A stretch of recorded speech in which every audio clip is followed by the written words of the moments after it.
Ladies and gentlemen, welcome back to another episode of By the Numbers. We have episode 15 tonight. Huge show tonight. State championship recaps. We had several state championships played this past weekend. We have another matchup coming up, so we get to talk about that as well. We have two great guests joining us tonight. I'm your host, Kevin Emmons, alongside my co-host, Chris Baker, my other co-host and producer, Roderick Boyd, who works all the magic behind the scenes. We're happy to have you guys out here tonight. Chris, Rick, Thanksgiving weekend. I know I had a long 4-day weekend. I know you guys were, down there doing your work and whatnot at the state championships I shouldn't say down there, up there at MetLife Stadium and SHI Stadium at Rutgers University. I was kind of on vacation this weekend. So how was your guys' weekend? How much fun did you have? Pretty good. 4 for 4 so far. Hoping to complete the sweep. Obviously, Glassboro, Township, Winslow, Cedar Creek all got it done. Should be on Camden, but regardless, it's a pretty good week. Spent a lot of money on overpriced concessions, but other than that, really can't ask for more. Just been working and watching some good football played up at Rutgers and MetLife. Well, you weren't the only one to spend a little too much on overpriced concessions, because that was me on Black Friday. I happened to go to the Chicago Bears and Philadelphia Eagles game, which I had to share for everyone watching at home. I was the lucky recipient of an autograph signed by Jason Kelsey. I got there a little bit early for the game. Was supposed to meet up with a friend. I was with two other friends. So we parked near, where Live Casino is, sort of close to Citizens Bank Park. So we just happened to walk up, and on the one side, Travis Kelsey was hosting his tailgate with his own brand. And we were able to see him, but there's a lot of people standing up. And we're like, hey, it's a little crowded over here. So we went in with my friend on the other side, and we seen that's where Amazon Prime was setting up their TV set and everything. There was a cage with two turkeys and stuff like that, obviously Thanksgiving themed. So I seen the set down there. You seen the guys coming in and out of the trailer there, Tony Gonzalez, Andrew Whitworth, Richard Sherman, Clarissa Thompson, everyone on that staff or, team right there, I should say, Ryan Fitzpatrick. So then seeing them come out, I was like, okay, maybe they'll do a little segment here. And then, as I said, the set's all the way down here. They're passing out signs down there, because those signs you see, I always thought, now granted, I'm sure a lot of people bring their own signs, especially in college football, but those signs they give out. So they were giving out signs that said, like, fly Eagles, fly, go birds, and stuff like that. And I was like, oh, we ain't going to see them. They're all the way down there by the set. So sure enough, they come over to us, and my friend's girlfriend gets the sign that says go Eagles or whatever. And I was like, pass that down. I'm going to give you guys a better one. So he gives me the Jason Kelsey one. It's him on the Super Bowl parade the first time they won in the Mumbers costume on top of the bus. So then, they're like, when we come to you, you got to hold it up real high. And obviously Jason Kelsey came out, and they come over to me live, and they're like, the ladies tell me, it was a good fun weekend. That was how I got my football fix. Obviously I wasn't able to be at the state championships, all weekend, but looking forward to another game, one more left. But it was a great weekend, a good Thanksgiving weekend. Hope everyone at home had a great Thanksgiving weekend. As I said, I was sort of on vacation, had some time off from work, so it's a nice reset. But let's get right into it. We got some games to recap, and then we have a big one coming up. We're going to go right into recap of the non-public A state championship, which was for number one in New Jersey, realistically here. Essentially, I should say, you had the number one team in the state, Don Bosco Prep, nationally ranked, taking on the number two team in the state, St. Joseph Regional of Montvale. We're talking about this game because it was a massive, I don't want to say upset, but a massive win for St. Joe Regional, being the number two seed and being able to pull out that win 24-21 over Don Bosco Prep. And they were led by Lamar Best, the former Willingboro standout, a South Jersey guy, a Burlington County guy. So huge representation of South Jersey football right there. St. Joe's Montvale, as we said, pulled off the huge win. Lamar Best delivered when it mattered the most. 88 yards through the air, efficient. He had a touchdown pass, no turnovers, rushed for 35 yards and a touchdown in that game. And just a huge win for the Green Knights to be able to pull out their 20th state championship in program history. Because as we mentioned, Don Bosco Prep was the number one team in the state. I know they're in a lot of national rankings. And also the fact that St. Joe's Montvale, their two losses earlier in the year were to St. Peter's Prep and Don Bosco Prep. And they were able to avenge those losses in the playoffs and win a state championship. So a huge win for them. And as we mentioned, Lamar Best, we got to see him when he was at Willingboro, and he was electric when he was at Willingboro. I remember being the offensive player of the year one year with, nearly 2,000 passing yards, if not more than 2,000 passing yards, nearly 1,000 rushing yards, and between throwing and running, over 50 touchdowns. So definitely a winner, a huge performance for him. And he committed to Temple earlier today.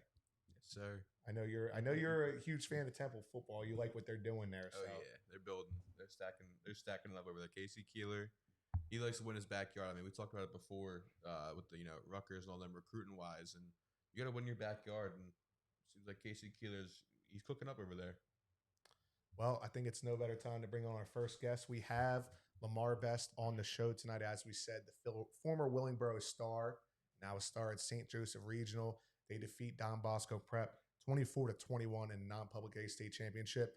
No rankings have came out since. I know because there's still more games to be played, Yep. but no rankings need to come out. They're the number one team in the state. They're the top team in the state. They'll be nationally ranked, I'm sure, in national rankings as well. Lamar, thanks for joining us tonight. We're thankful that you could, come out and join us on a Tuesday night. I know it's probably a school night, but again, thanks for joining us. First, I just want to talk about that commitment to Temple. I mean, earlier in the day, I was, scrolling through. I was like, I know Lamar was committed to Delaware, and I said, I know he decommitted. I was like, let me just do my homework, double check that that's still what the case is. I was like, all right, we're going to talk about that. And then hours ago, I see committed to Temple. So just take us through that decision, what led to that, and how excited are you to go join a program that's started, heading in the right direction right now. I know they struggled in recent years, but right now they're definitely trending upwards. We know a lot of South Jersey guys on that team, as Chris mentioned. Coaching staff doing a great job there. They have some South Jersey representation on the coaching staff as well. So, what led to that decision? How excited are you for that? Coach Killer, he's doing a great job like at building, and like the 2026 recruiting class is like insane and loaded with a lot of South Jersey and North Jersey talent. He's been trying to like win over the state of New Jersey, and like I just felt like on my visit I had a really good time, and I felt like I could fit in that type of group and with those type of people, and like everybody was kind of like minded at where they wanted the program to go and like how they wanted to play football. So I felt like I would fit in with a program like that. And does it help, being close to home as well? I know, like as we said, South Jersey guy, and you're right across the bridge there, so your family get to see you play often, and obviously Temple gets to Yeah. play at the link and everything. So that's a big stage. Did that play into the decision as well? Yeah, it's a great stadium. When everybody shows up and the Temple football is rolling, I feel like the city will come show out and show support. So, my mom, my dad, everybody can come to the games every time. They'll be there every week to support me. So that definitely played a role into it. Now we got to talk about the huge win. As I said, I wasn't up there this weekend. I wasn't able to make it being on vacation, but following along and seeing the scores, I seen the final score and I was excited for you guys. I was like, wow, they got it done. As we mentioned, you had Yeah. lost to St. Peter's Prep earlier in the year. You defeat them. You guys lose to Don Bosco Prep earlier in the year, and then you defeat them in the one that matters the most. So, how are you guys able to get done? What was the preparation process like that leading up to that? And just what worked well for you guys to be able to pull out that huge win at MetLife Stadium? Start with that St. Peter's loss. That was a week we only practiced 2 days that week. We had like the team called like a team virus, so we only practiced on Thursday and Friday. Went out there, tough environment. We felt like we let them go even like the circumstances and they been playing. We were dealing with some injuries, and then like the next week versus Don Bosco, we're kind of starting to feel good about ourselves. But Nate's just coming. Oh, he should be coming back. Hold on 1 second. Lamar, you there? Yeah, y'all can hear me. Yeah, we can hear you. Are you on the Wi-Fi? Yeah, I just got a call. I think that just Oh, messed okay, it up. okay. Hey, it's a man of the hour, right? And there. everybody Getting a trying lot to of get an phone calls. interview. They all like, hold on, let me call him. Yeah, we'll let him get situated. But that was a really good game this weekend. You back? No, you got to go out and come back in. If you understand, go out and then come back. Go out and come back. All right, he gonna go out and come back, so we make sure we got him. Hey, the man of the hour. You won a state championship, committed to Temple University today. Phone's blowing up. Pretty good. What? Not even full week. What? 4 or 5 days. Yeah, I mean, it's a great weekend right there. I thought my weekend was great getting the signed by Jason Kelsey, but this definitely beats that. You there, Lamar? You somebody still trying to call him. Got to put that thing on do not disturb for 10 minutes. You know what I mean? But no, that was crazy. Really good game. The running back number 7, Nate Bailey going to Harvard. yeah, bro, He's legit. he is electric. I like him. So Yeah, he had a great game against St. Peter's Prep as well. I believe 4 Yeah, touchdowns in that 4 game. or 5. Yeah, something like that. yeah, he's legit. Yeah, Legit. absolutely. You back? Still can't hear it.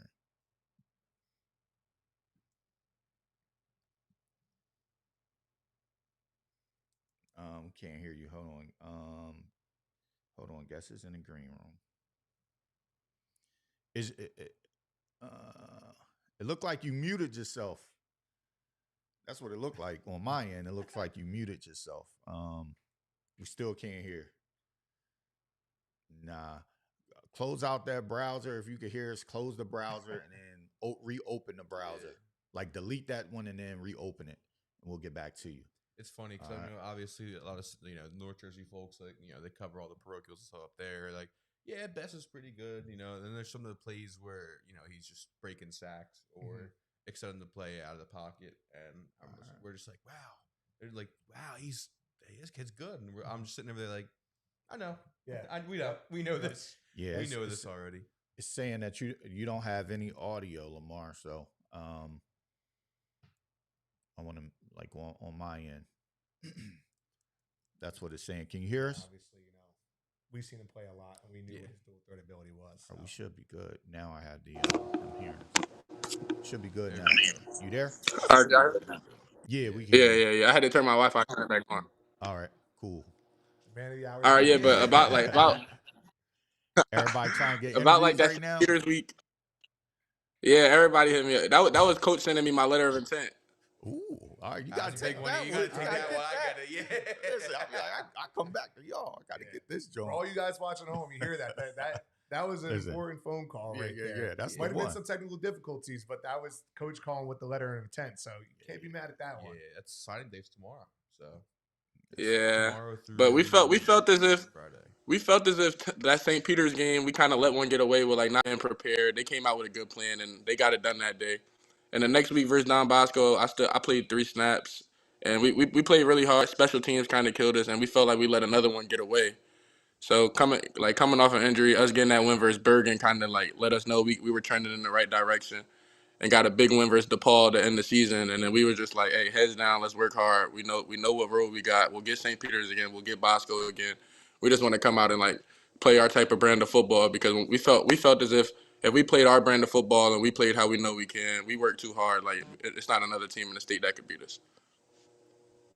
Yeah, and I just, obviously you mentioned that playing St. Peter's Prep, playing Don Bosco Prep, DePaul, who won a state championship in non-public B. You were down up there, and everyone talks about how that's one of the best areas for football in the nation when you talk about non-public North Jersey football.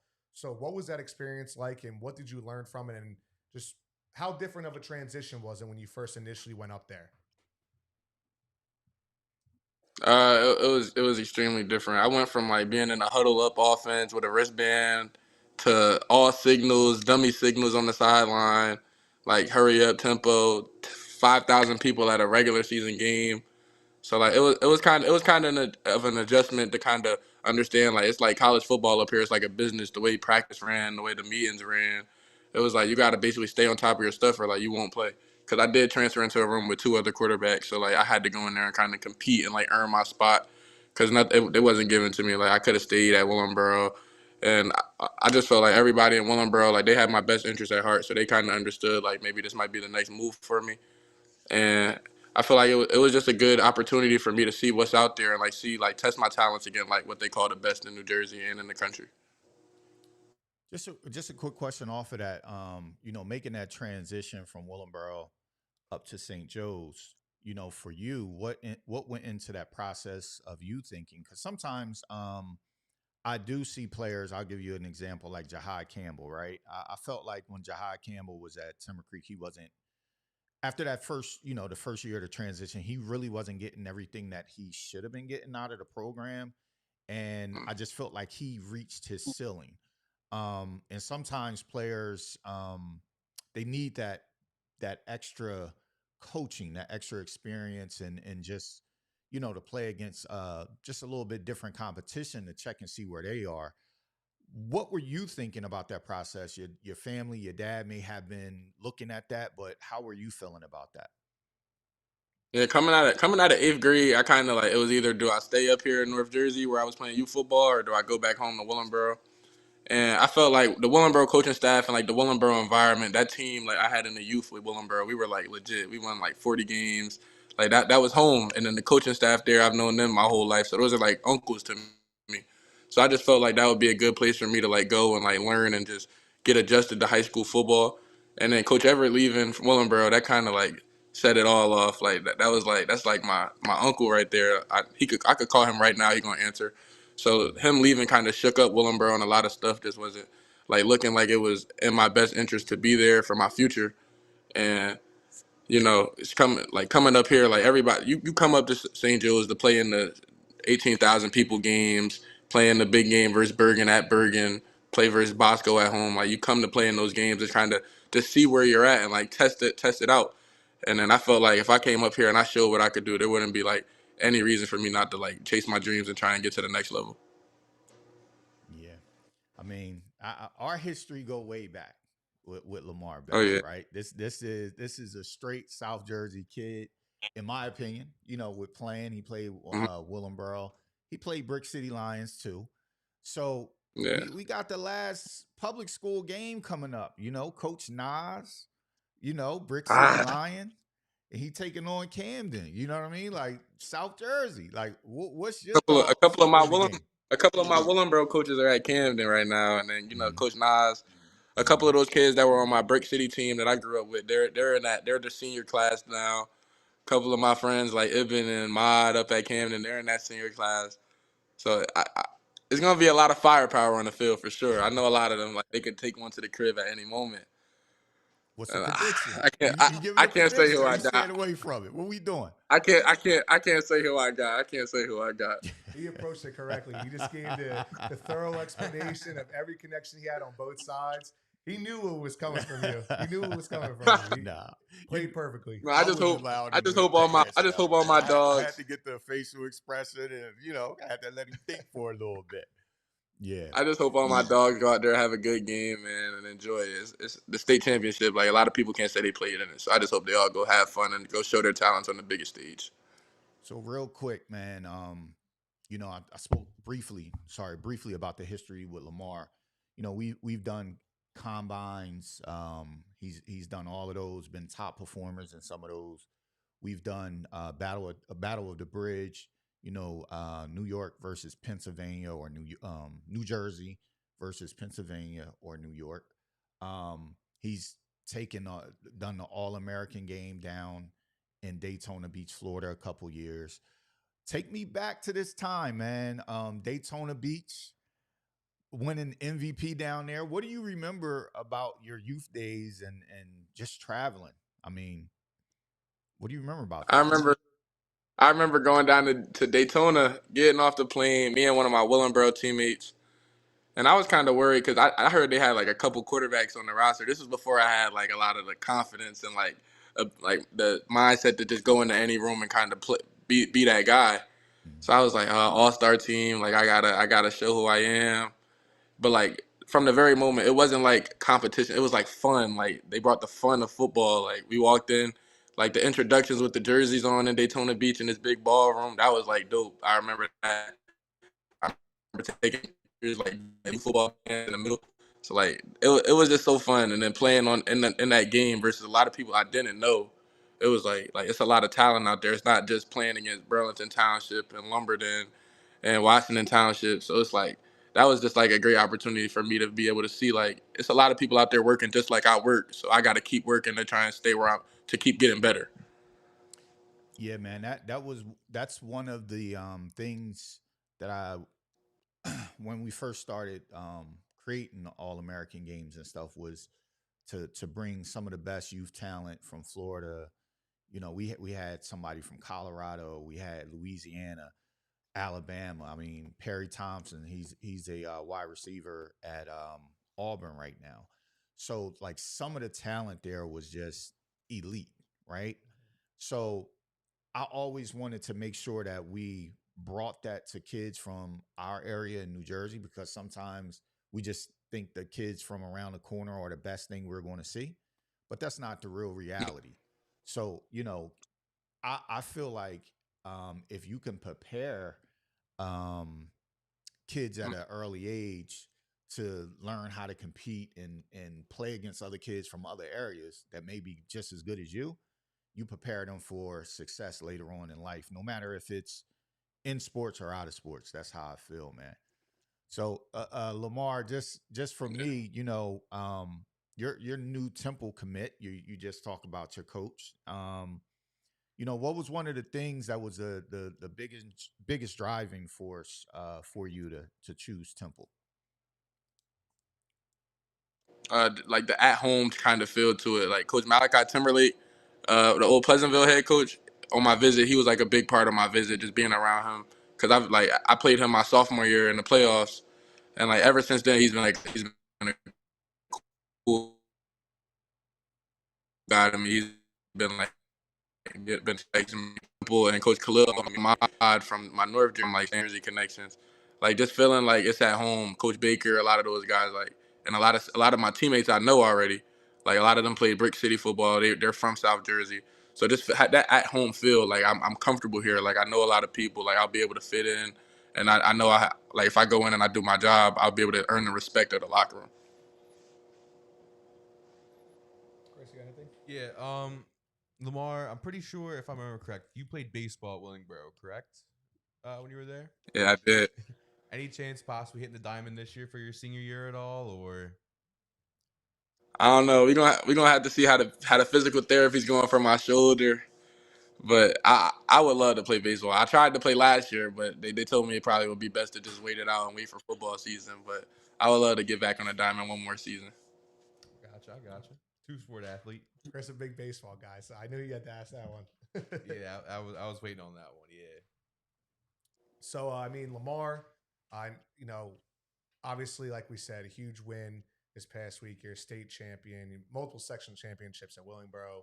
You commit to Temple today. So we want to thank you for joining us tonight. We want to congratulate on everything you accomplished. As we said, it's a huge weekend right there. A span of 4 or 5 days right there. And, definitely well-deserved. We know, you're a great kid as long as we've known you and a hard worker both in the classroom and on the field. So want to congratulate you on that and wish you the best of luck the rest of the way. I know you have more goals to accomplish. And again, just thank you for joining us tonight. Thank you, man. I appreciate it. Yes, sir. Absolutely. Stayed in Willingboro for a little bit when I was younger, so I got some love for Willingboro. Shout out Willingboro. Y'all saw my face paint at the game, right? I had the burrow on it. Hold on 1 second. Hold on 1 second, Lamar. Say it again. Y'all saw the face paint on my face at the game. You know I had the burrow on it. Oh, I didn't see that. I gotta check look that at the out pictures. now. Yeah. Now I really gotta look. Yeah, I had burrow on the left side. We're gonna check that out, man. Yeah. Check that out. All right, thank you for having me. We got to check that out. All right, Lamar. I'll talk to you. Yeah, great kid. I mean, huge win. As we said, we've seen him play for years, and even interviewing Lamar back in the day was always well spoken and just respectful. And you see, he had a good head on his shoulders, and everything that we've seen him accomplish these past few days. It's not a surprise. Yeah. It's not easy things to accomplish. Winning a state championship at the highest level, non-public A in New Jersey, and then committing to a Division I school, an FBS school. But it's no surprise to us knowing how long we've known Lamar and how great of a kid he is. So definitely happy to have him on tonight. A great guest there. So just moving forward, we want to hop back into the recaps of some of the big games we had this week. They were all big games, state championships. Yeah. So starting off, we'll go with the Group 5 state championship. Huge game. Washington Township finishes the season with a 14-0 record, defeating Passaic Tech 31-12. We talked about Washington Township on several shows this year, probably every show this year. It's episode 15. Probably the 15th time we talked about them. We knew what the expectation was for them this year. We had their coach on. We had a player on earlier this year. It was championship or bust for them, and they accomplished that. 31-12 win in that game. Jalen Robinson, 122 yards, was dominant between the tackles. He's been a beast all year on defense. I mean, without a doubt, a first-team All-South Jersey guy at linebacker. If you ask me, I don't think a lot of other people would disagree. No, And not at all. obviously a huge win for them. Definitely something that they were working towards and sort of sets the tone for the future. Obviously, Coach Schatzman is a Washington Township guy. As we mentioned, had him on earlier this year on the show. So huge win for them. They win 31-12 over Passaic Tech. Second game we're going to recap is the Group 3 state championship. Another team where we had players and coaches on the show. Just last week, we had Dunbar and Bethea. Yep, Frenchman Bethea and Amir Dunbar, 2 players we had on the show last week. We had James Melody on the show, their head coach earlier in the season. This is a team that I think a turning point for them this season. I shouldn't say a turning point because they finished the season with a 12-2 record, so they didn't lose many games. Yeah. Their first loss of the year was the first game of the season, 21-7 loss against Old Bridge. From that point on, they won 12 of their last 13. But I think like I said, not a turning point, but a pivotal moment for them was that loss to Ocean City on the field goal in overtime. It was a shocking loss, and then from there, everything just clicked. Yeah. They went into the playoffs in a loaded Group 3 that we talked about where, okay, this section, you're going to have to beat Mainland at one point. You're going to have to beat Burlington Township. You're going to have to beat Pleasantville. You get to the state semifinal, you got to hit the road to play a home Bell squad who is one of the best teams at the Shore this year, one of the best quarterbacks in the state in Jack Hannon. Then they go up there this weekend. I think this was the most impressive win of the weekend, in my opinion. You go up there and play an Old Tapan team who won 17 in a row, if I'm not mistaken, going into that game. Yeah. Defending Group 3 state champions. They look like the favorite going in there. Cedar Creek left that game looking like they were the heavy favorite going in there. Yeah. 34-7 win. They made a huge statement in that game. Amir Dunbar, as we mentioned, who was on the show last week, unstoppable, 117 yards, set the tone physically, and he closed out the game with big runs. And the Pirates just controlled the line of scrimmage on both sides of the ball. It was their 12th win of the year, as we mentioned. They finished with a 12-2 record, Group 3 state champs. First time they've won a state championship, 4 sectional titles since they began as a program in 2011.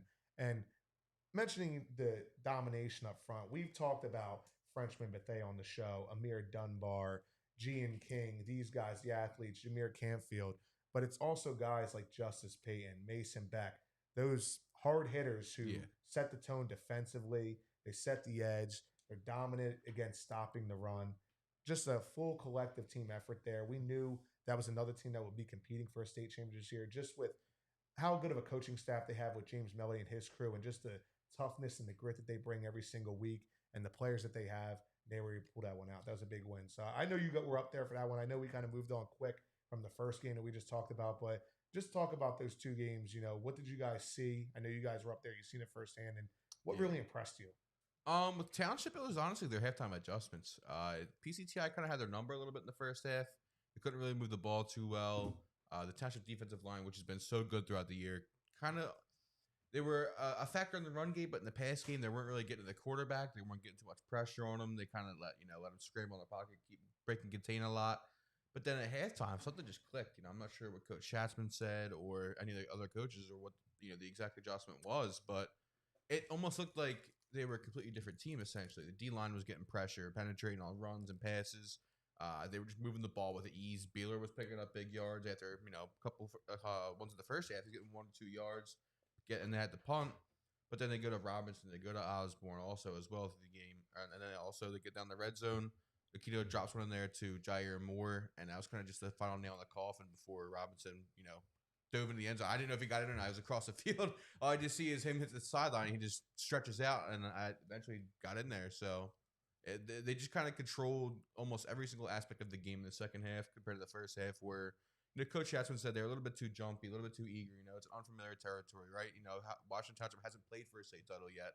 This is their first one, so it's almost like unfamiliar territory where they're walking into a situation they don't know. The limelight, the big stadium, NFL stadium. So once they settled in and cooled down, it was just smooth sailing for Township at that point. Yeah, Robinson, he was a guy. He was a key. But he had like 6 carries, I believe. Yeah, 6 carries for 122 yards and 3 touchdowns. He was the spark. He was bouncing off of guys, diving, running, and then cross over the ball, play linebacker.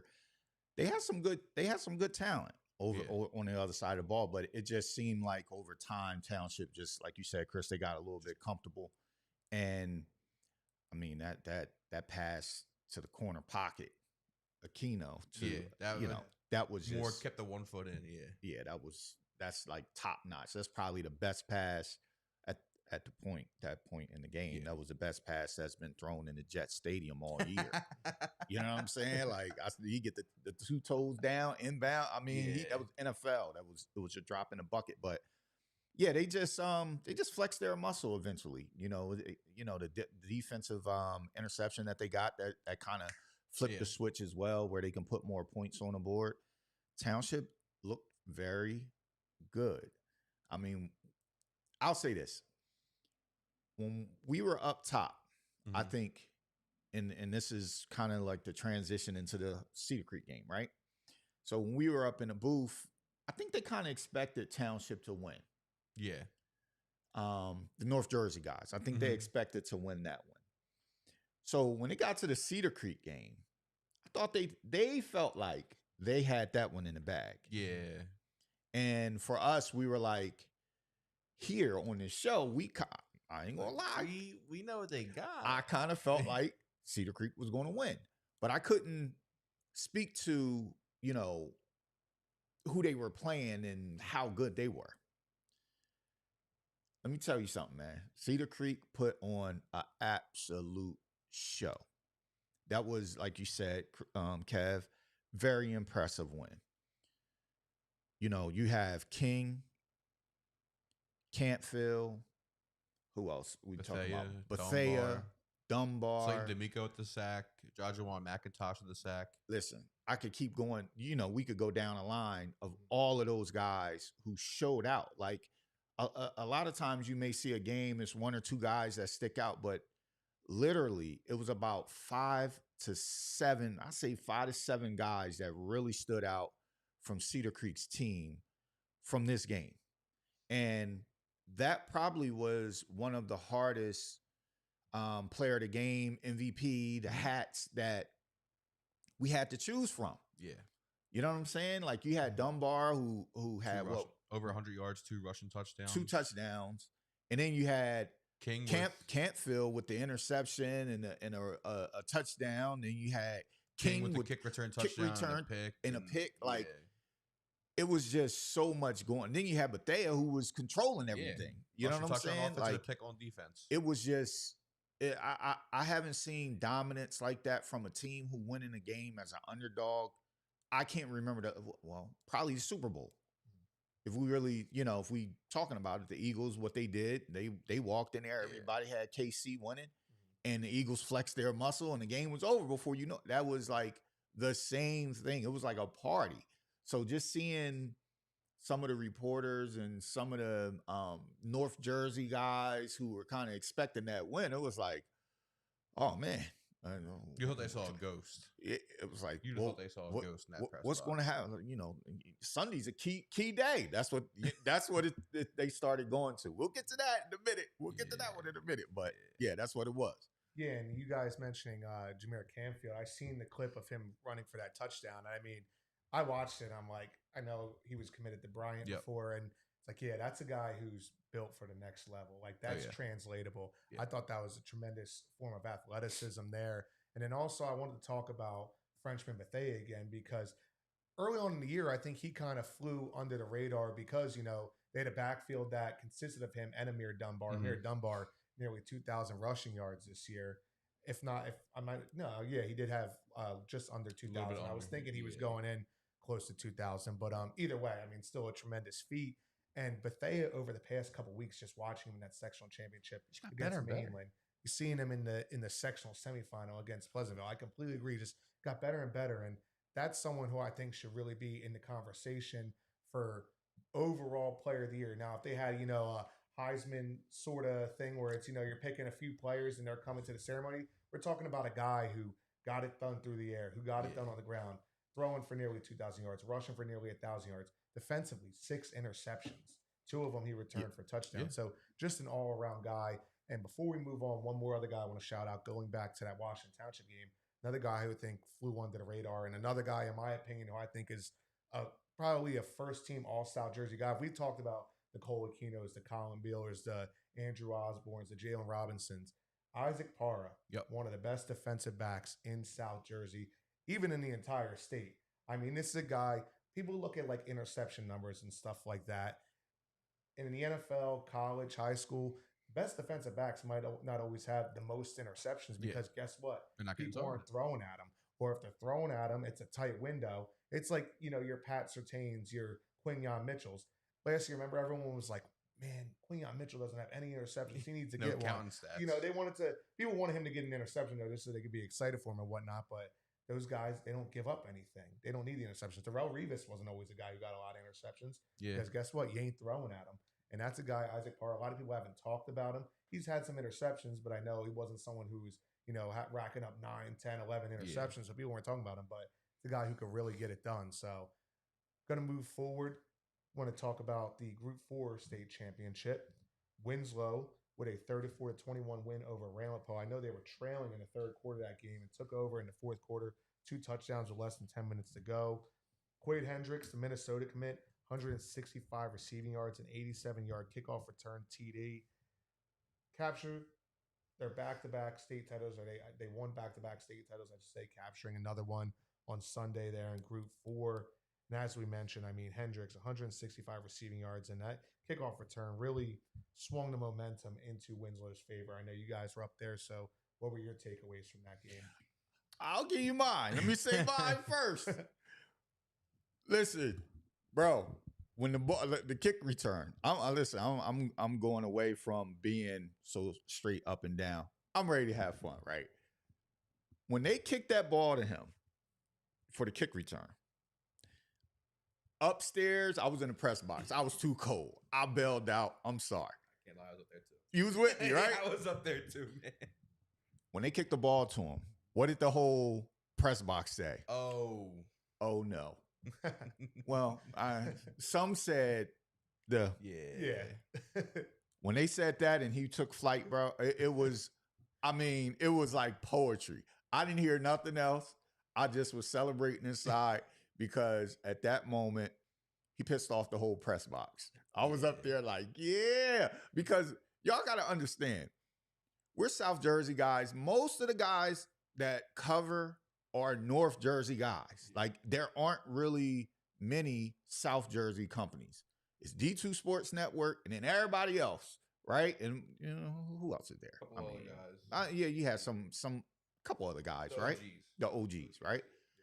But They do good work, too. you know, shout out to Mark. He was there. You know, shout out to McGirt. My guy. McGirt Tom was McGirt, there. Sully. Yeah, Sully. Kevin Mann, Like, all them guys, they've been doing it for a long it's time. a it's a handful of those guys. I don't want to, you know, discredit anybody. It's a handful of guys. The rest of the press box did not come to see Winslow, Camden, Cedar Creek, Washington Township. They ain't come to see us, right?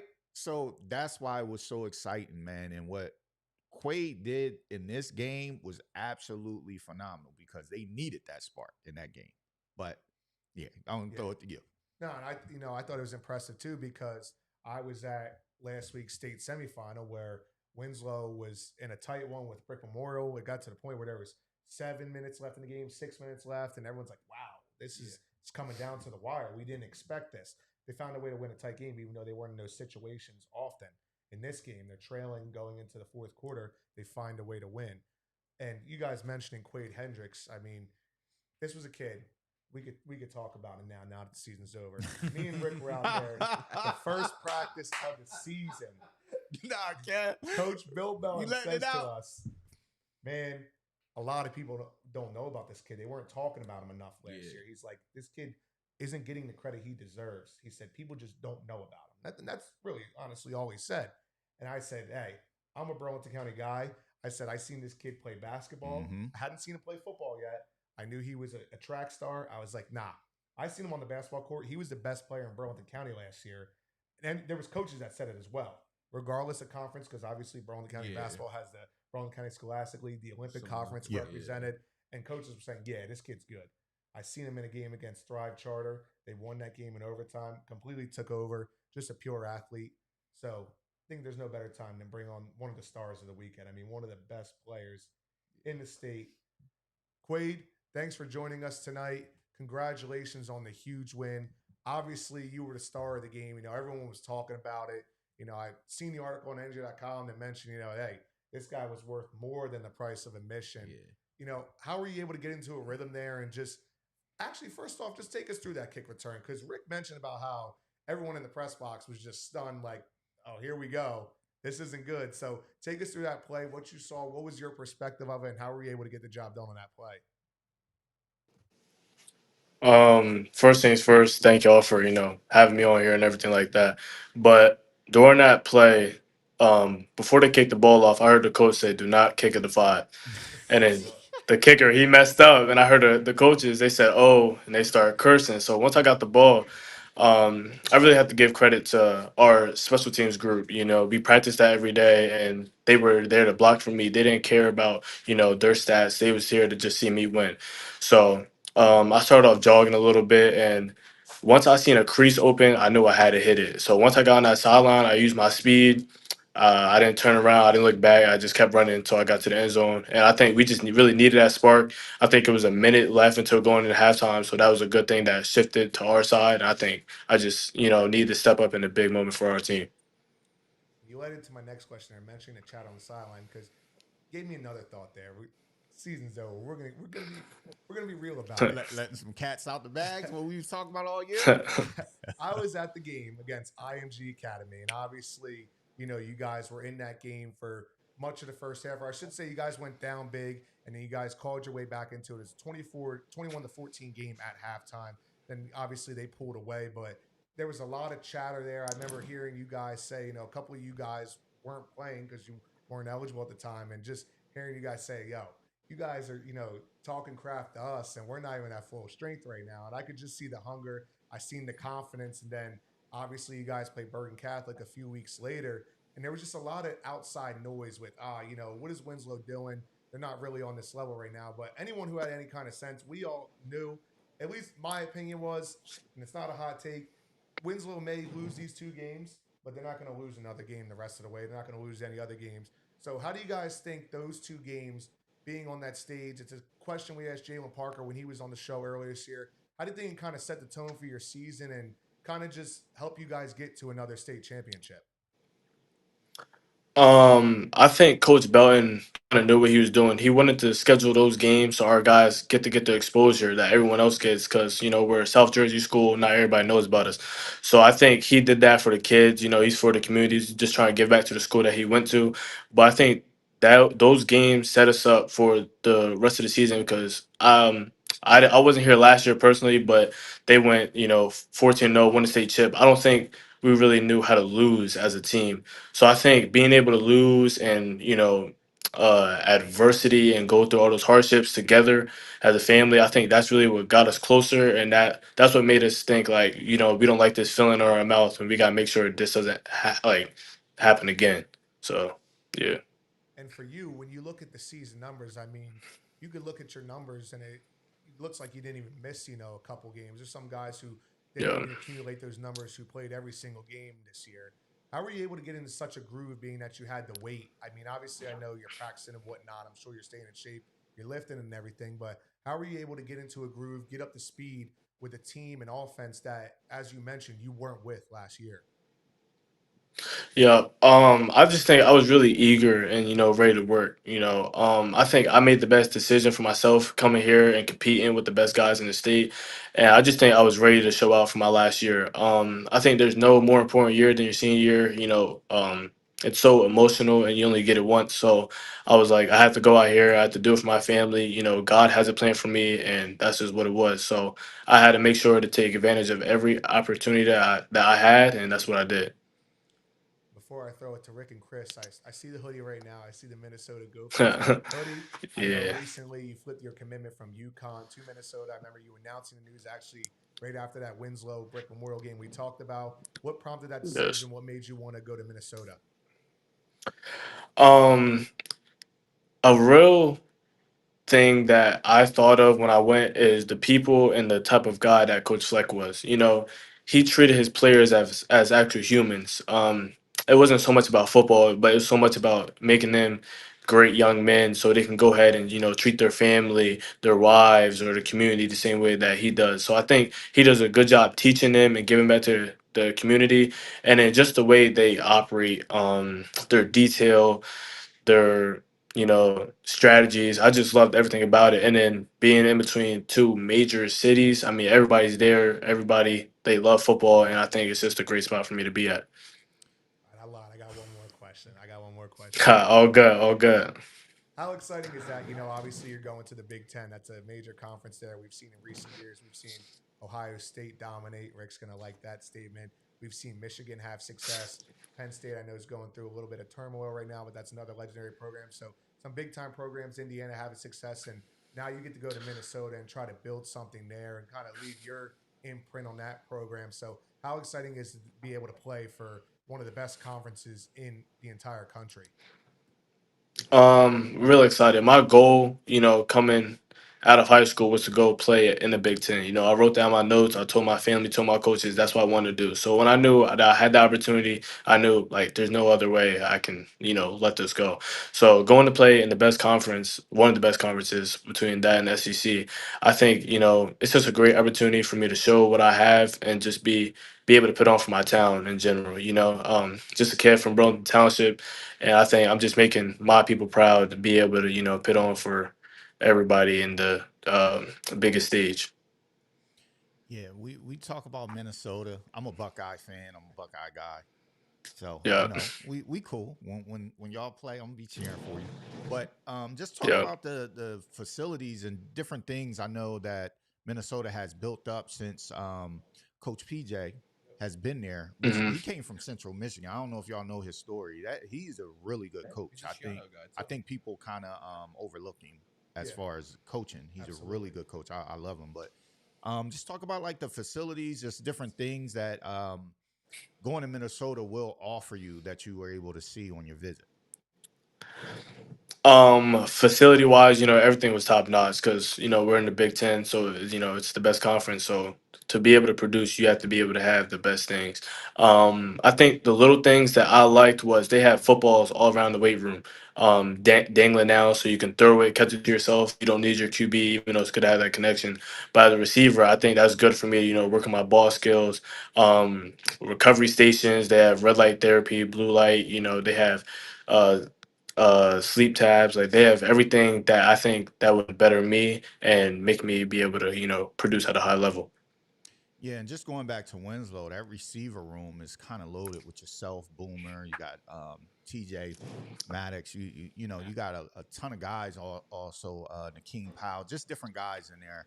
How do you think just playing with guys who can go get it and are going to get their numbers too will help you as you progress and on to the college level? I was really grateful to play alongside with those guys because we all just wanted to see each other win, at the end of the day. Any of us on any given night can go off and have a game, but we're just happy to see each other win and whatever is best for the team, that's what we're there to do. So, being, surrounded by those guys and not always having to be me to be the guy and get the ball, I think it's going to help me, coming into college. It's a whole clean slate. You're not the guy anymore, you're a freshman. It's a whole reset. So I think me being able to, sit back, watch the older guys learn and be able to get into a system, work hard, and just trying to earn my spot. I think being with a lot of guys here and now that can go make plays is going to help me when I get to college because I'm not going to have a big head. I'm going to be there, head down, and work hard. Minnesota has a two-way player there too. He's really good. I forget his name Corey, though. Yeah, I'm Corey terrible with Purse. Yep. names, but I know like Oh, he's good. really good. Um, but Yeah. yeah, we talking about 252 yards total offense, receiving, kick return in your game in a state championship. When you woke up Sunday morning, did you think that was going to happen? I definitely did think something like that was going to happen. I knew that I was close to 1,000 yards. I was 287 yards away, so I was like, it's kind of a stretch, but I was like, let me go get that and be that guy today. But I woke up. I prayed to God, and I just asked for Him to do what He does best, and I think that that's what He did. I knew I was gonna go have a game. I didn't know it was gonna be that good, but whatever I had to do to help my team win, I think that's just I'm happy that I did that, and to have it be my last game of my high school career, I think that was the best moment I've had in my life. I'm a have that with me forever. So, like in big games or games in general that I would play, just me personally, I had a tough time sleeping the night before a championship game, different things like that. Yeah. Um, take me through the night before. Did you have a good night's sleep? Were you just not worried Mm. about it? Like I just always wonder like the little off, the script stuff, like, the sleep pattern. I would have been up Mhm. 2 o'clock pacing. I ain't You gonna know lie to what? you. You know what? I'm with you there with that one. It was my first time being, at the state championship game, so it was definitely hard for me to go to sleep. I was in the bed by 9, and I tried, but I couldn't go to sleep until about 12:30. So it took me a while, and then I woke up about 4 in the morning, and I just couldn't go back to sleep. So I definitely felt that, and I just think I was just blessed to be in the moment. I was just able to take it all in, but. I'm definitely, with you on that one. It's definitely hard to stay calm and, relax. Yeah, man. That's me. Listen, I'm up 2 o'clock. Yeah. I'm like looking on Instagram. I'm scrolling all types of stuff, looking at the clock. hmm It's moving slow. I'm like, dang, it's only been 5 minutes. I thought that's that anxiety kicking in, man. I ain't gonna hold you. But nah, go ahead, Chris. I'm sorry yeah. about that. Yeah. So Quaid, Minnesota, University of Minnesota. It's in one of the biggest cities in the United States, in Minneapolis. Going from playing South Jersey football to now going to play in arguably one of the biggest conferences in all of college football, and playing in one of the bigger markets, especially in that conference. Most of that conference, they're almost like their own separate towns. But University of Minnesota, it's in Minneapolis, so you're going from South Jersey football. Now you're playing high level Division One football in a big city. How do you feel that adjustment will probably be once you get to that stage of the next chapter? I definitely think that it's going to be hard to be adjusted to playing in front of, up to 100,000 fans week in and week out. Um, I just think, I'm built for the moment, and it'll take time, but I think that I'm ready for it, and I can't wait to see and experience how it really feels. I heard the ground shakes, and it's just a so real moment that you just you can't relive it. So I'm just happy to be able to go play in the Big Ten, and I can't wait to see what's in store for me. Yeah, it seems like especially too in college football rivalries. It's almost like die hard up there. Around the college football Yep, landscape. Minnesota especially has a couple cool trophies, cool rivalries. I think they have the one of them is the Orr, and I think is they have the the Paul Bunyan Axe as well too. I think as the well. the Axe with Yeah, Wisconsin. so Yep, where South Jersey, it almost seems like rivalries are kind of flaming out. Now you're going to a conference where rivalries are almost life and death. It seems like for some of those fan bases big. up there. How cool is that for you to Yep. get to try and experience that almost immediately? It's really cool because now I'm going into a culture and an environment where I have to build hate for certain teams and not mess with them because that's just what my team does, and I'm here to be a team player, whatever it takes. So if they don't like somebody, now I'm just gonna build myself and breed into that. I think that I learned that a little bit at Winslow. Some teams, we do get a lot of hate at times, and some teams don't like us. So I did build that, and I learned this year how to do that. But I think, it's going to be fun. And rivalry weeks, I mean, there's nothing like it. And the environment is going to be crazy. So, I'm excited for that. Man, I just got one question for you on that bus ride up to the Rutgers. Yeah. Yeah. What were we playing? What were we playing to get focused for the game? I was playing Rod Wave, man. That's my guy right there. He gonna get me in my bag and make sure I'm right. He calmed me down. His lyrics hit hard, and I just think Rod's my go to for sure. I thought it was going to change. I mean, the Winslow they was on us at the 7-on-7. Put the ride wave. They kept screaming at us. I Yeah. don't know if y'all remember Me and my that. boy Keem. Yeah, Yep. put the ride wave on. But yeah, man, it was really great to see you this year. We had to experience to come out and see you in the summertime, see you 7-on-7. So we also were able to see you last year, doing some great things. And you kind of exceeded what I thought was going to happen this year, being honest. The team is the dynamic of the team. It's a lot of players, and sometimes it's hard to spread the ball around as a quarterback to the different guys, and then as a coach, it's hard coaching a very talented team like you guys were. Um, just my last question into this, like the focus in the receiver room.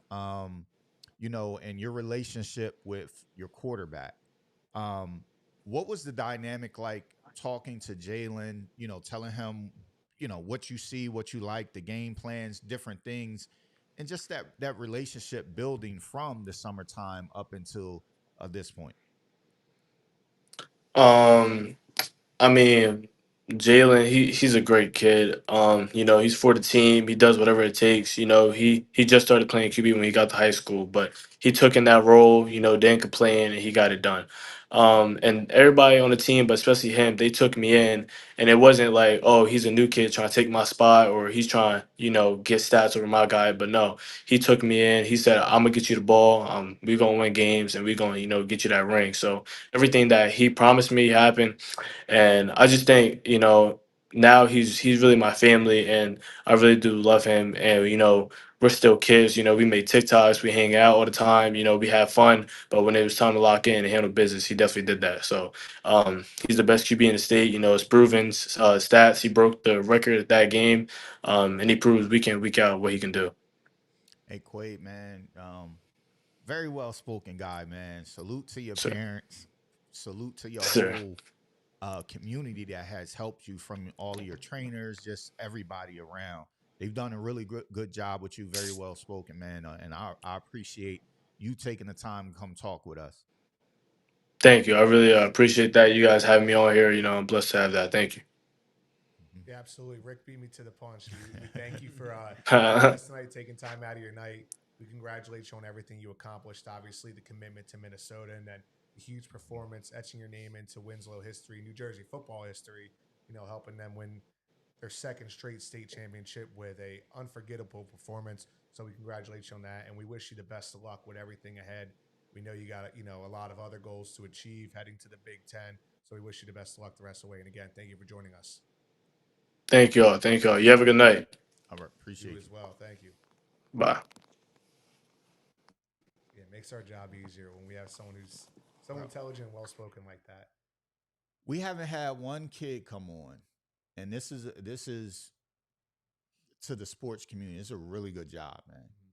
I'm thinking about all the guys that's been on this year, and not one of them have been the one word guy. You know what I'm saying? Like, they've all come on. They very well spoken, great manners. Like, it's a testament to just the way that South Jersey in a whole is moving right now. He doesn't even need interview prepping, man. Like, these guys are good. Him and Lamar, great guys, man. Yeah, absolutely. Pretty good athlete too. Hey, let's talk about it. You know what I mean? Really good athlete. Jeez. Yeah, like I said, I seen him when he played at Burlington Township in a basketball game against Thrive Charter, who ended up going on to win Group 1 state championship. And just seeing that acceleration, seeing that ability to change direction, it's stuff that's translatable to the football field. And obviously playing the wide receiver position. And as we see, he's going to the Big Ten. A great ad for that Minnesota football program, and definitely someone to keep an eye on in the coming years. We got a comment here from Greg Martin. He says, "I hope you're ready for that cold weather out there. I cold asked that different." after Rutgers. He was like, "Look, man, I'm ready. I want to play in that kind of weather." I was like, "All right, Listen, This is a New Jersey winter. This is a New Jersey winter. that New Jersey winter. This is like springtime out in Minnesota." listen. Right When now. I go back home to Columbus, that cold is different. Mhm. So we gonna keep going north, closer to the lake. you forget that. Forget it. Well, we got Greg Martin adding on to it right here. Minnesota is the first place I found my eyes free shit. You blink, you can't open them. Oh man, that's hilarious. So it was that Christmas story. He gets the he's like, I double dog dare to go lick the pole. Oh yeah, At the fire department coming in. Yeah, that's for sure. And they play outside, no dome. Yeah, no dome there. So it's definitely something to get acclimated to. So. I mean, they might. I don't think they play at all in the Vikings stadium. I know it's funny because Minnesota baseball, they'll play a couple early games in the Vikings stadium, which is pretty cool. I mean, you think about it, that stadium's definitely not a baseball stadium, but it's pretty cool to see. Their stadium is fairly new, within the last 10 years, I believe. It opened when the Eagles beat the Patriots. I won't talk about that. That was like the first year it opened. I'm pretty sure. Oh yeah, that was the Super Bowl. Yeah, Yep, that's where the Super Bowl was. Chill. Come on. Come on now. Yeah. 10 We good. straight. Patriots guy, you know. Yeah, 10 straight. they're looking good right now, Victory though. Tuesday. Drake May looking like the MVP right now. And I think the New England Patriots are legit. People were talking about them and the Denver Broncos not being as good as their record Hey, the indicates. schedule makes a lot of good throws. I'm just saying. The schedule makes a lot of good throws. Learns how to read defense. Can drop the ball in the pocket. The schedule's a pretty good quarterback. So. Well, yeah, we'll definitely be keeping an eye on the New England Patriots the rest of the way because they're definitely in the hunt for the Super Bowl. Eagles too, maybe not as much. So we'll see. I'll let you guys figure that one out. But yeah, a little cold in Minnesota, but I think Quayd Hendryx is definitely ready for that challenge and will acclimate himself to that pretty quickly. Oh, yeah. So another great guest tonight. Moving on, we want to talk about the Group 1 state championship. Glassboro extends its winning streak to 27 in a row, 27 straight wins, longest winning streak in the state. They are back-to-back Group 1 state champions after a 29-14 win over Cedar Grove. Amari Sabb, a player we had on the show last week, 161 total yards, 2 touchdowns. As we mentioned, they finished the season with a perfect 14-0 record. And I seen Amari Sabb with an incredible run there on that touchdown. Yep. Just the elusiveness. I seen it on display when they played Burlington City in the state semifinal. So to see that incredible play, no surprise to me. I mean, tremendous athlete, another, great kid. So the defense was able to close the door with relentless pressure in the fourth quarter. Chris, what were your takeaways from that game? Let me see. 12 sacks for a defensive unit's pretty good, I'd say. I think they had like 3 or 4 in that last final drive where Cedar Grove was trying to make a comeback. But, you talk about it. Amari Sabb. Reese Davis on defense had 3 sacks alone. Had a big strip sack where Cedar Grove went down and scored, stopped Glassboro, forced a 3-and-out. And then they're trying to get a big third down conversion. Reese Davis comes off the edge, almost unblocked essentially. Strip sack, Junior Serrano hops on it, and Glassboro goes out and scores. I think he's only either a sophomore or a junior.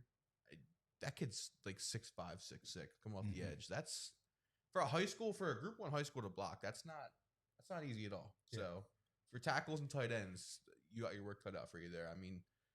The defense as a whole, Brandon Simmons had 2 sacks as well, either 2 or 3 sacks too.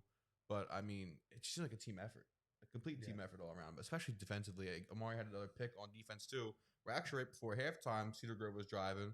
Get in the red zone, they toss up the one-on-one ball. Amari almost falls out of bounds, somehow keeps 1 foot in, and they end the half with a pick right there and get the ball back to start. So, anytime Cedar Grove really tried to get momentum going, it was just nipped in the bud with a couple sacks or an interception or some sort of takeaway or some sort of momentum killer that Glassboro would come up with when it mattered most.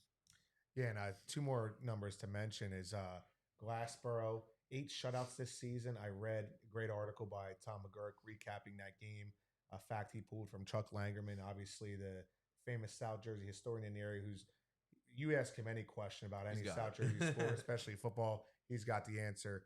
Nugget I seen from them too, 8 shutouts, first South Jersey team to do that since Haddon Heights in 1944. And then also Glassboro with 621 total points this year. That ties a South Jersey record that Pennsgrove set in 2012 when they went undefeated, led by Coach Kemp Carr, who's at Salem right now. So 2 impressive numbers there to keep in mind. As we mentioned, 14-0 record this year, 27 straight wins. And that's not your traditional, Group 1 defensive front there, as we mentioned. No. They're huge up front. They got guys in the secondary, Kenny Johnson, Xavier Sabb, Amari Sabb, who can make plays. So just a total team effort there. And, obviously their hard work paid off. You look at Simmons, like you said, he had 5 sacks, and then you had Kelsey Dorian had, I think, 12 tackles, total tackles. So, defensively they were out there. They were just dominant, It was pacing of the game. But overall you could just see the dominance from, Glassboro. I don't think the game, it got a little sticky, but I don't think it was in question, if that makes sense. Yeah. Like I didn't get the feeling that they were going to lose it. But, we talk about the points thing, and I think at the end they were kind of going for the record. Yes, that's exactly what it was. Yep. Right. So I know Cedar Grove fan base is a little upset about the game, but let me just say it was a lot going on. I'll say from both sides. seen some nasty stuff from Cedar Grove and heard some nasty things. And that was early in the game. Yeah. And I think that started the banter with the fans back and forth. So listen, man, these teams played each other a couple times. It's a rivalry now. Yeah, we 2 don't state like championship y'all. games back to back. Y'all don't like us. So hey, we run it up. What they say in Remember the Titans? Run it up, leave no doubt. Like that's where that rivalry has gotten to. It's a rivalry now. So when you play your rival, sometimes, you know, if you're gonna get a late bomb, you're going to catch the late bomb. Like it's just a part of it. So, you know, but overall, really good game, really good, a really good contest. Cedar Grove is a really good team. It's just, you know, Glassboro is just a little bit too much for him. And that play that Amari made, spin move.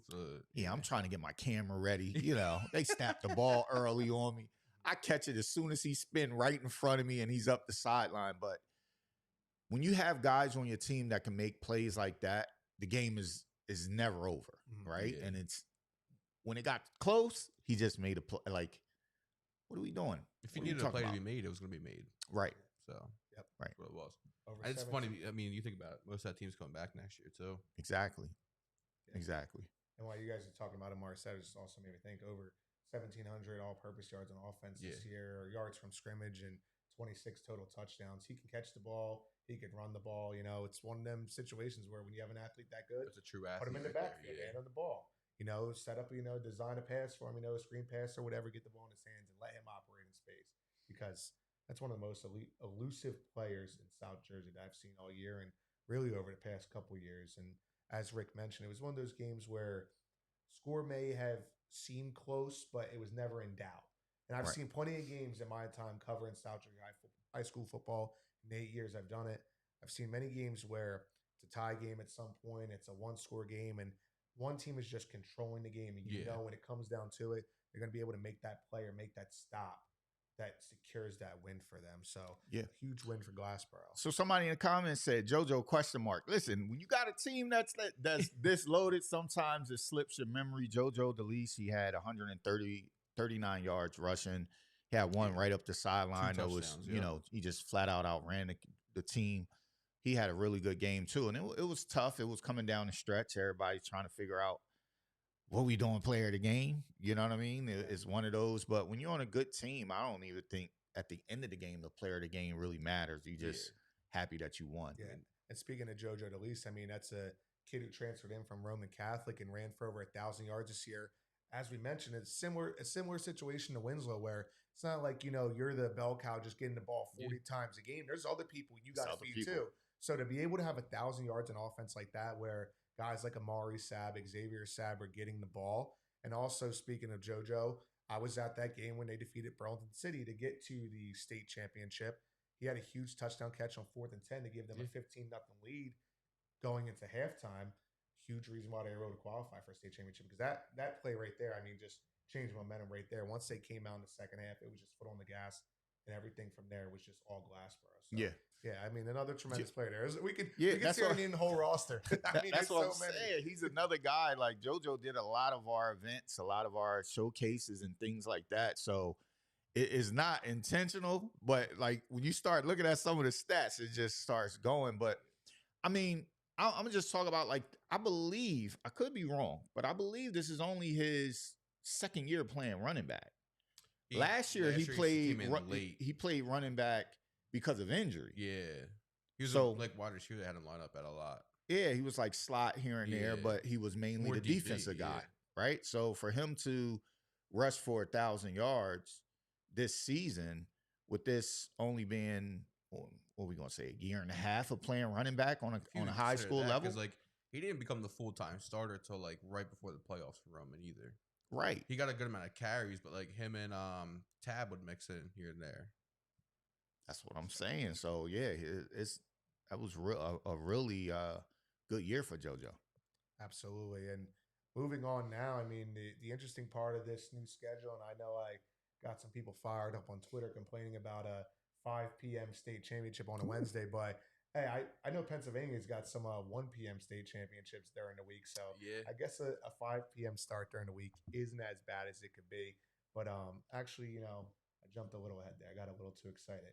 Chris, it's your time to shine here. 5 stars of the week. We got our 5 stars of the week. We got some standouts, South Jersey guys.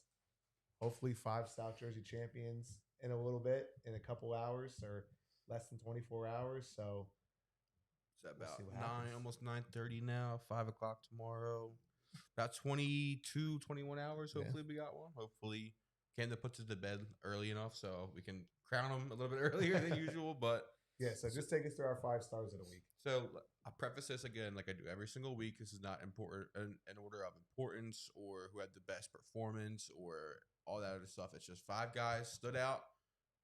You put the numbers up, you'll be on here. It's not in order of if you did the best, you did the worst. Regardless, you're going to be on here. So, speaking of Amari Sab, 161 total yards with 2 touchdowns and an interception on defense as well.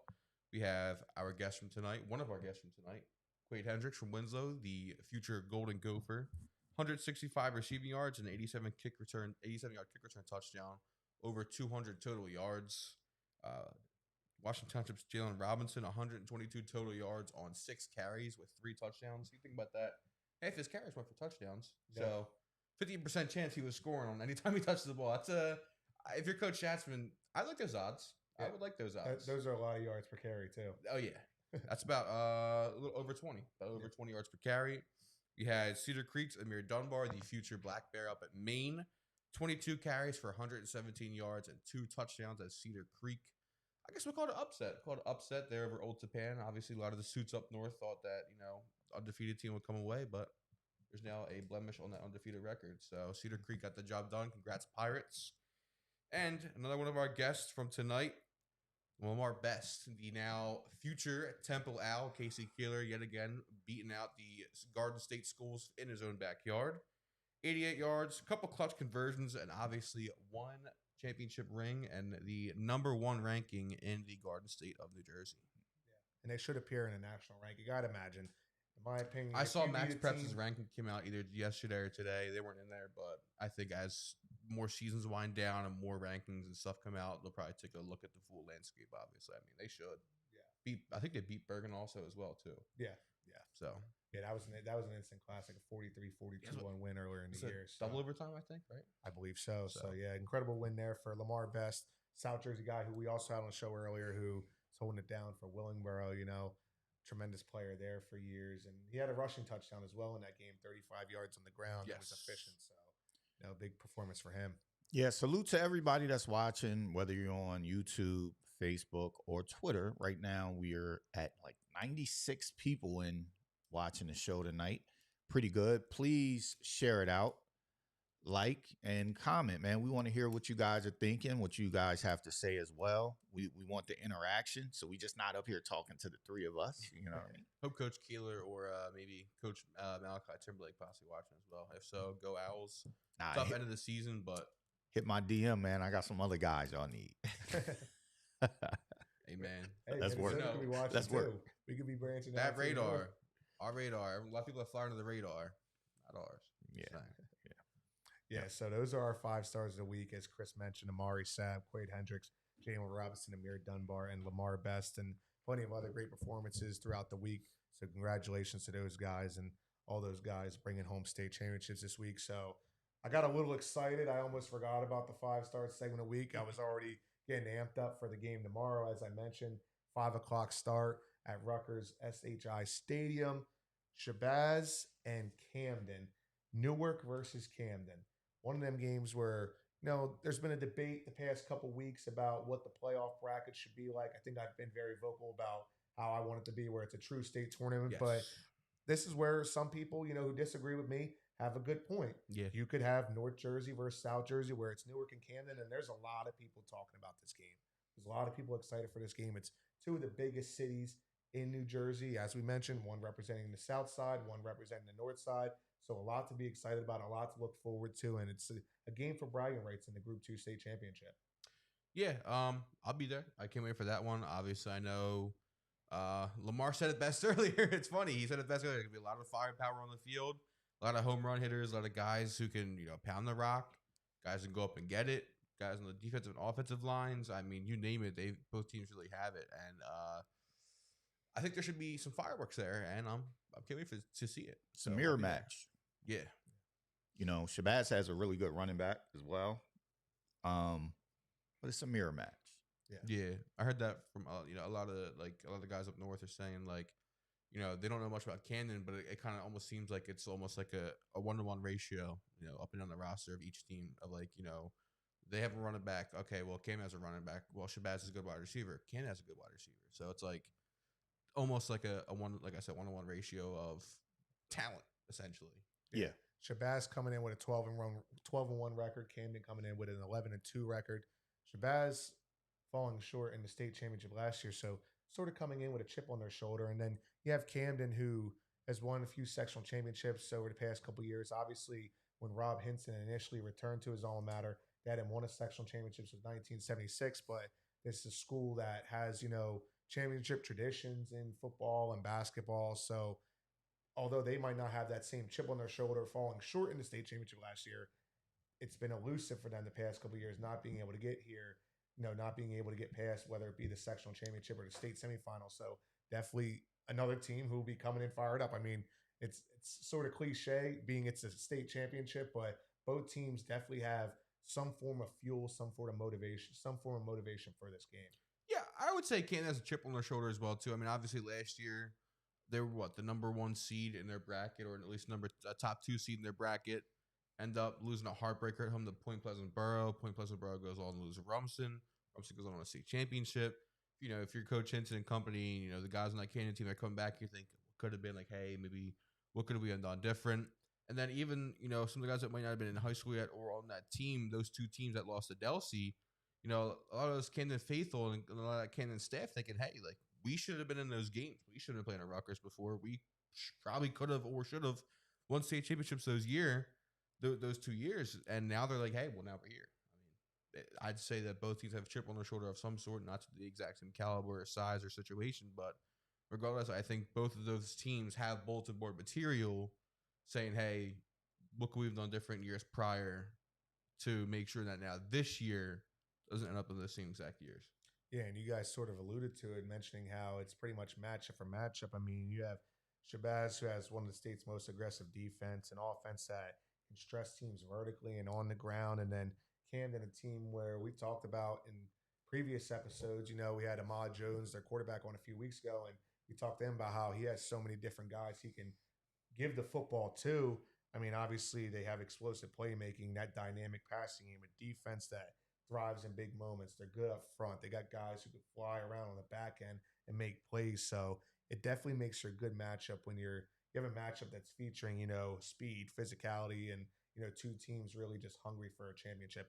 I saw a tweet the other day, a reporter who was, I believe, used to be working for Rutgers, doing a lot of recruiting stuff and whatnot, saying, man, Newark versus Camden in the championship. He said, I might have to fly back out there for that one. Nah, that's for sure. That's the type of excitement and anticipation there is for this game. I mean, you look at their junior Shabazz junior quarterback, Kareem Colston, 1,625 yards, 100 completions on 182 attempts.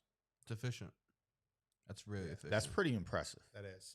So, I mean, you're looking at 2 quarterbacks that know what they're doing. Now, he's a junior. He still has another year left, but both guys are leading their teams, offensively, explosive offenses. I mean, when I see numbers like this, I'm like, okay, they have a guy. And then their running back, Foxworth, last game, big runs up the middle of the field, different things like that. But overall, just the assessment of it, I kind of feel like Camden has the edge in this. They may be the underdogs walking in, maybe, but I feel like they'll be fine. That's just me personally, kind of seeing Shabazz, going back and looking at video, different things like that. It is a mirror match. But I just think Camden is just a little little. I don't want to say the wrong word because I don't want this to be bulletin board material. So I'm gonna hold off on that. But I'm kind of, I'm y'all know me. If I think we're gonna win, we're gonna win. If I think we're gonna lose, we're gonna lose. You know what I mean? Yeah. Case in point, this past weekend, I seen 56 points put up on my son team. Coming in, people was asking me, what do you think? I said, I think we going to lose. I mean, what do you want me to say? I said, they just gave 55 up in the summertime. You know what I mean? And that was in a rain delay. What you think they going to do with no rain delay? Clear skies, no wind. They put up 56. Yeah. But I tend to not lean with my heart. And y'all know where my heart is leaning, but I think Camden, should be good. Yeah, I think a key element too is, and a lot of people have talked about that, especially when the playoffs first started, because classifications having Camden as a Group 2 school, which they're a Group 2 school. It's how it goes based on student enrollment, but they didn't play your traditional Group 2 schedule. You know, they came back and defeated a very good Kingsway team that pushed Group 5 state championship Washington Township to the brink. On two separate occasions. They defeated a very good Rancocas Valley team early in the season in a low-scoring defensive battle. They had a tough one against Shawnee, but Shawnee's another, storied program that plays in Group 4, who was in a sectional semifinal. And then, obviously, both of these teams, we should mention, played Thanksgiving games. So they sort of had that tune-up. They both won, by large margins. Pretty handily. So definitely, obviously, Shabazz beating Weequahic and then Camden, if I pronounce that correctly. Weequahic. Yeah. You guys are better than me with the pronunciation sometimes. You got to be North Jersey pronunciations. You guys do your homework. Nah, some of those towns up there, I'm Crazy. like, what? How do you say this? Like, you know what I mean? I'll be honest. The ones put the stars, shore. it's like, what? The shore teams. That's where it's at. I'll be honest. I actually I like to do my homework before episodes, and went on, it was NorthJersey.com, did an article on North Jersey town names that don't sound how they're spelled. And there was towns I seen on there that I recognized, and I was like, yeah, I haven't been saying that one correct for years. So nah, this the one when you say it in your phone, you can't really pronounce it or whatever. You're like, oh man, maybe I could say it on my phone. My phone will know what it is. And you'll say it, and it'll just like bing, it'll like bing 3 back different to you. words It's come like, up. hold on, nah, this not what. The biggest one for me was like, I thought Manalapan, I thought it was like Manalapan. Yeah. Oh, that's what I thought it was originally, and then I realized it wasn't. Yeah. Like someone was talking to me, they're like, I think it's about wrestling or something like that. They're like, Manalapan has a pretty good wrestling team. I was like, who? They're like, they're like a short team. I said, Manalapan? No, Manalapan. Like, yeah. You got me, man. Yeah, Weequahic, Manalapan. What was the other one? It's another one up there. Is it in the shore? Or is it North Jersey? it's like it's North Jersey. Well, Old Tapan, I realized I was saying correctly, but that was another one. I was like, I'm just I thought it was winging Old this Tappan one. at first. That's what I thought. I'm saying I this thought it one was Old correctly. Tappan at first. I'm gonna figure it out that town out because it stumped me, man, and I couldn't figure it out until me and Brandon actually we went up there to watch a game. It was like maybe 5 years ago. That's why I can't remember it off the top of my head. And we was watching the game, and we were definitely saying the town wrong. And then when they said it, we like it's one of those things like the Scooby Doo, like, like that's how you say it. I'll have it by the next show, and then I'll see how people say it. People are asking me like, how do you say Willingboro's mascot? They're like, is it Chimera? It's like, no, it's Chimera. It's like, why has it got a CH? And I was like, why does my name have a CH? It ain't Tris. Got me now. Y'all go ahead. Now, but that's the last game in the entire state tomorrow. Group 2 state championship at Rutgers University, Malcolm X Shabazz High School of Newark and Camden High School of Camden. Highly anticipated matchup for the Group 2 state championship. And we got lost on the names there, but also I wanted to mention Camden had a win over Camden Eastside last week on Thanksgiving. So as we mentioned, both teams coming in off of dominant wins, and they're eager for this one. So, Chris, Rick, before we go, anything you want to add? I don't know if you found what you were looking for yet, or we might say that one for the next show. Yeah, that's going to be on the next show. I'll have it.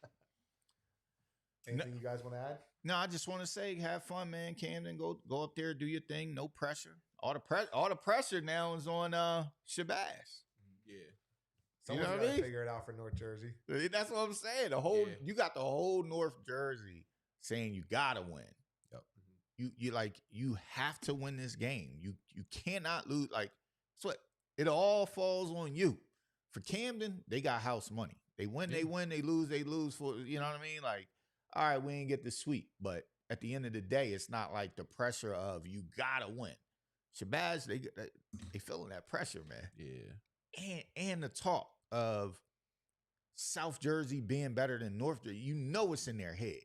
So if Camden go up there, they strike first, the first couple plays, man, that thing might get ugly.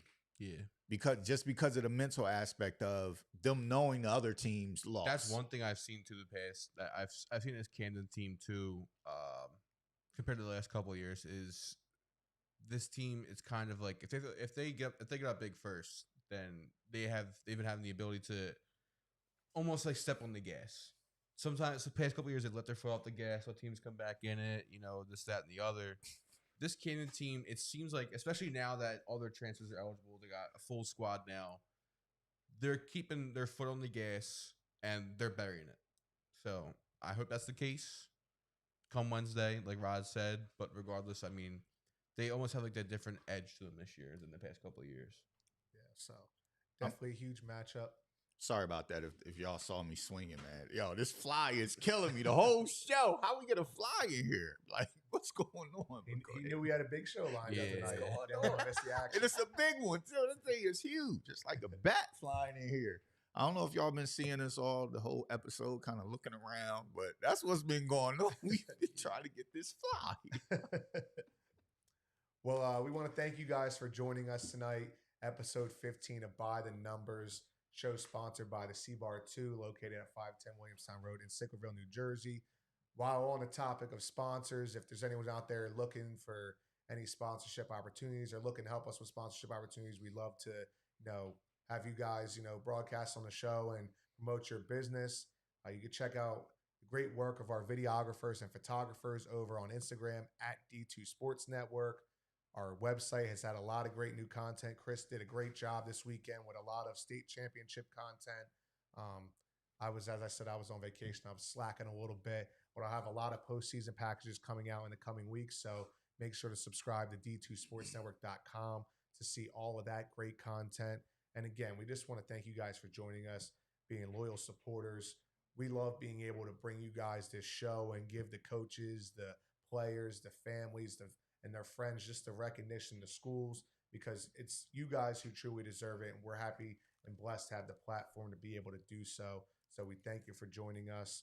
For Kevin, Chris, and Rick here, we hope to see you next week. Thanks for joining us. Have a good night.